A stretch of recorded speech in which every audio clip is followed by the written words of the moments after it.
faut répondre un peu aux attentes de tout le monde, mais l'intérêt, c'est ça, c'est quand même de garder l'objectif en tête. C'est-à-dire que si l'objectif ultime, c'est la survie de l'artère commerciale puis sa vitalité pendant les travaux, nécessairement, en fait, on devrait tous être tournés vers la survie des commerçants puis le confort, en fait, des gens qui déambulent sur Saint-Denis aussi pour l'accès au commerce.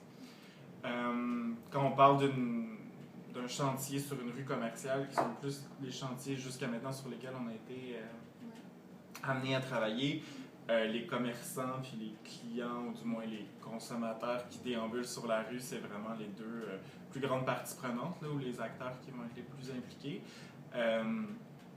Ou du moins vers lesquels l'ensemble du design va se tourner. Nos mandataires sont tellement multiples qu'on devient un peu une entité schizophrène jusqu'à un certain point. Non, mais c'est vrai, c'est comme chaque geste représente et ne représente pas aussi quelqu'un. Si tu fais quelque chose pour le bien des commerçants, tu le fais pas nécessairement pour le bien des automobilistes. Puis les commerçants ne sont pas un bloc homogène non plus. Une terrasse, ça sert bien à des cafés ou à des restaurants, ça ne sert pas à un vendeur de futons, par exemple. Donc, la raison derrière l'angle, c'était on voit qu'il y a un déficit démocratique à Montréal, puis on croit que ce déficit démocratique-là, à Montréal comme au Québec en particulier, en général, on croit que ce déficit démocratique-là pourrait être pallié en partie par des interventions en aménagement, en accompagnant des groupes citoyens, en essayant de répondre à des besoins dans des communautés, dans des quartiers. Puis on s'est dit que les terrains vacants, c'était un beau canevas pour répondre à ces besoins-là.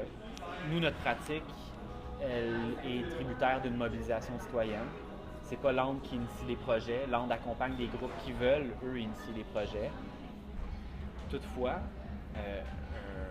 l'aménagement d'un terrain vacant, bien, ça peut ranimer des vieilles chicanes entre différents organismes, différents acteurs ou différents intervenants qui ont un intérêt ou une ambition pour un espace. Parce que c'est des espaces, c'est politique. Est-ce qu'on en fait du logement social ou est-ce qu'on en fait du condo? Est-ce qu'on en fait un jardin communautaire ou on en fait des commerces? Donc, un terrain vacant, bien évidemment, il y a des gens, des organismes, des acteurs qui ont les yeux sur certains terrains, même s'ils sont dormants, puis qui aimeraient les voir devenir un projet X, Y ou Z. C'est sûr et certain que quand un groupe citoyen se mobilise dans un quartier, et là, nous, on les accompagne, puis on commence à monter un projet avec eux, bien, c'est sûr et certain que quand on va voir des organismes locaux, ils vont dire « Ah, ben nous, on voulait voir du logement communautaire, là, ou nous, on voulait voir un jardin collectif, ou nous, on s'en fout de votre projet, nous, on veut construire des condos. » Fait que, c'est possible de voir des oppositions de ces groupes-là, mais la beauté de faire des projets temporaires, transitoires, citoyens sur des terrains vacants, c'est que ça peut faire fi de ces potentiels affrontements-là pour que temporairement, mais l'espace soit utilisé de façon positive.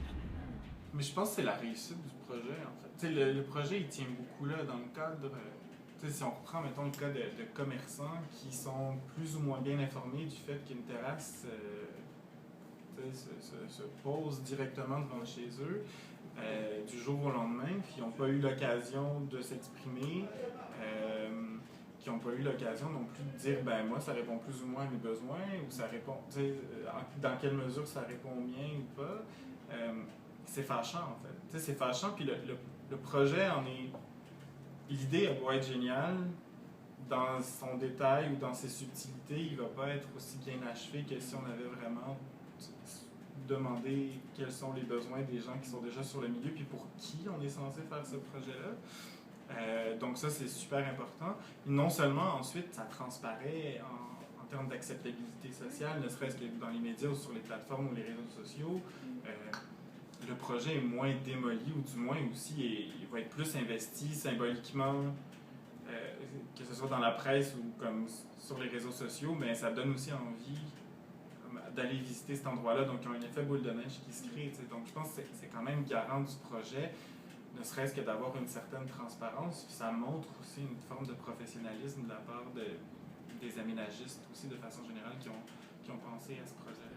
Le meilleur design, c'est celui que les usagers ont conçu. Peu importe l'échelle.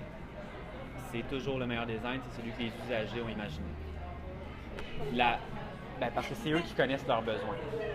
Là où un concepteur peut valoriser cette démarche-là, c'est en allant un petit peu plus loin, en prenant ses compétences, ses connaissances, en les mettant à l'application des usagers pour qu'on puisse essayer de l'innover un petit peu plus. Je pense que le design, c'est une locomotive intéressante, mais je pense que c'est important que je pense qu'il y a un changement tranquillement de paradigme au niveau du concepteur.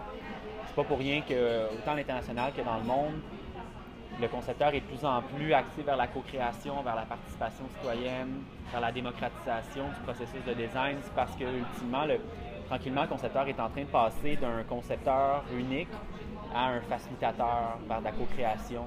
D'une part, le design urbain, je pense que sa finalité ultime, c'est quand même de rendre le milieu urbain plus beau, plus convivial, plus agréable. Bon, on va mettre le mot agréable de façon générale.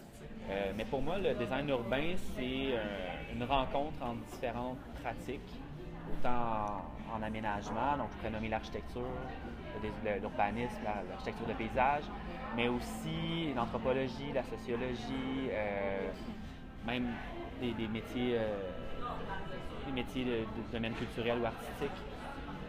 C'est la mise en valeur de la transdisciplinarité dans l'aménagement du territoire. Pour moi, c'est vraiment ça, le design urbain.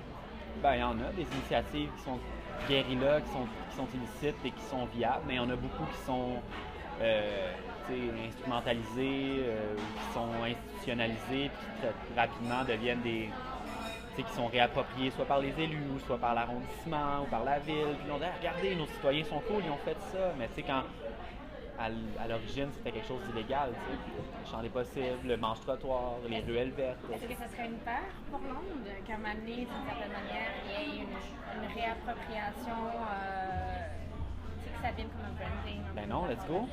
Si ça rend la chose plus facile pour le prochain, allez-y.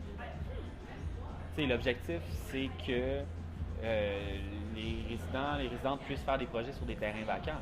Fait que si, oui, c'est politisé, c'est instrumentalisé, c'est institutionnalisé, mais ça fait que le prochain, il va l'avoir plus facile que celui avant.